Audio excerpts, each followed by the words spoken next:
Today we are going to see about ferromagnetism. Ferromagnetic substances are those which get strongly magnetized when placed in an external magnetic field. So ferromagnetic substances get strongly magnetized when placed in an external magnetic field. They get strongly attracted to a magnet. So they get strongly attracted to a magnet. Now we'll see two different cases.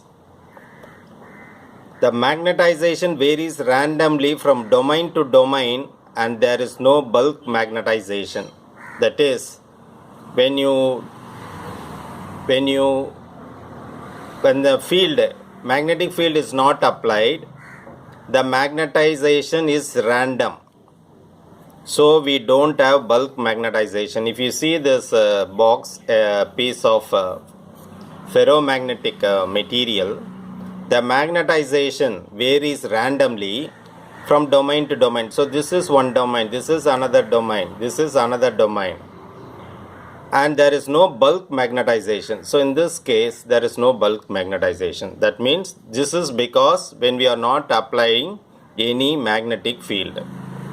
But when for case 2, when we apply an external magnetic field B0, now we are applying B0, magnetic field or magnetic flux density, uniform magnetic flux density, the domains orient themselves. So previously it was random. Now they orient themselves in the direction of B0. See, now if you see, they all orienting themselves in the direction of B0. And simultaneously, the domain oriented in the direction of B0 grows in size. Okay. So this is without field. Without field, what happens is, it is random. So there is no bulk magnetization. Whereas in this case, when you apply an external field, external magnetic field B0, the domains orient themselves in the direction of B0 and simultaneously the domain oriented in the direction of B0 grow in size. Now this will behave, the entire block of the sample of ferromagnetic substance will behave as a giant domain. So previously it has n number of domains. Now it behaves as a single giant domain with a strong ability to attract a magnet. So this is called amalgamated to form a single giant domain. That means these small pieces of domains are joined together to form a very big giant domain. Okay, and that's why we call it as grow in size. This happens when you apply an external magnetic field B0. Here there is no external magnetic field, so it will be in random. Okay, next, the existence of domains and their motion in B0 are not speculations. So we have a proof. Okay, this is what happening. It is not speculation. We are not imagining something. So the existence of domains and their motion in B0 are not speculations.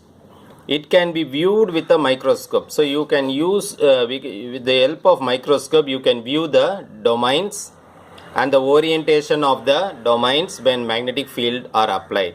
So what you have to do is, after sprinkling a liquid suspension of powdered ferromagnetic substance, okay, powdered ferromagnetic substance of samples, then if you view through a microscope, you can, when a magnetic field is applied, you can view this orientation, and without magnetic field you can view this orientation. So this is practically possible. It is not at all a speculation. You can view through the microscope. What you have to do is, powdered ferromagnetic substance is sprayed. Okay, then after doing that, if you view, you can easily see the oriented magnetic field or giant domain, or without magnetic field, it's a randomly domain with multiple domains, small multiple domains. This you can easily view. Okay, right. Now, in a ferromagnetic material, the field lines are highly concentrated. Okay, this is one thing. Then in a non-uniform magnetic field, if I say non-uniform magnetic field, it is a alternating field. Suppose if you give an AC, the flux produced also will be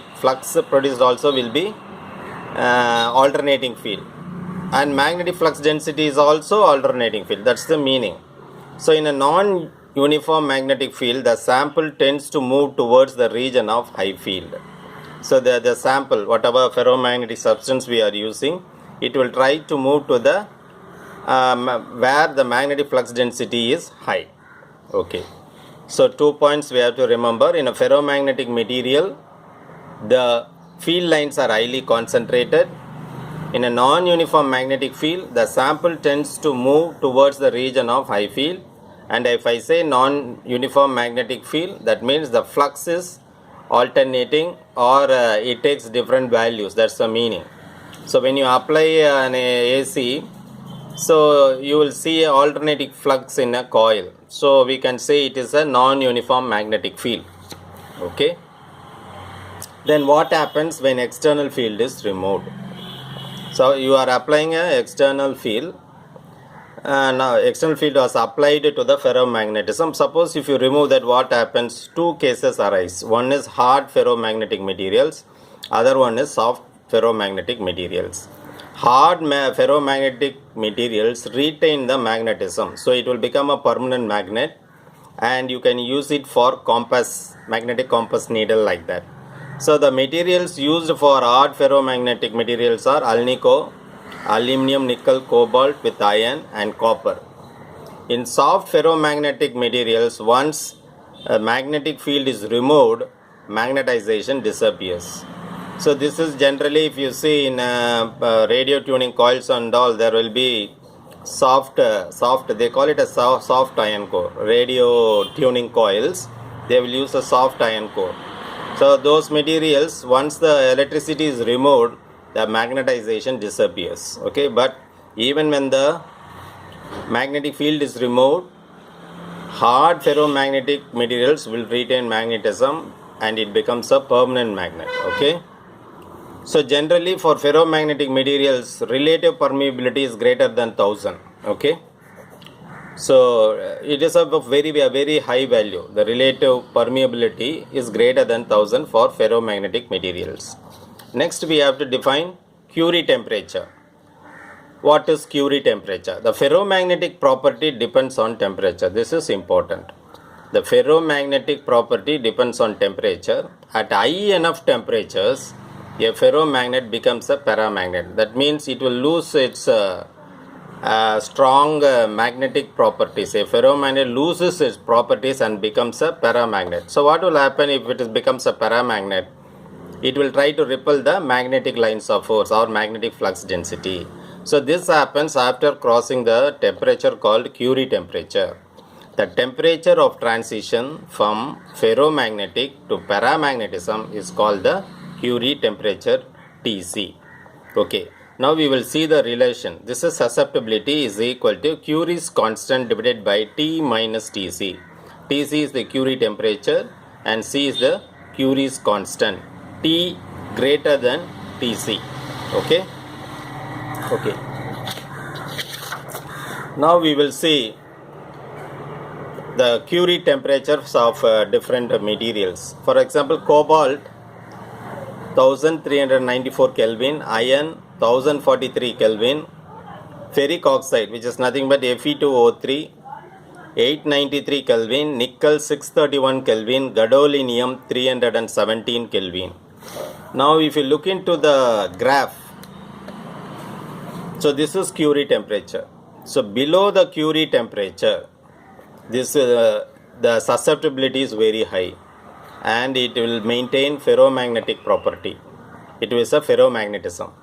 But once the temperature keeps on increasing, the susceptibility comes down, and at a point called Curie temperature, and if there is a slight increase above the Curie temperature, the ferromagnetic property is totally lost and it becomes a paramagnetic. If I say paramagnetic, it will repel the magnetic lines of force or magnetic flux density. So this graph, x-axis is temperature and y-axis is susceptibility.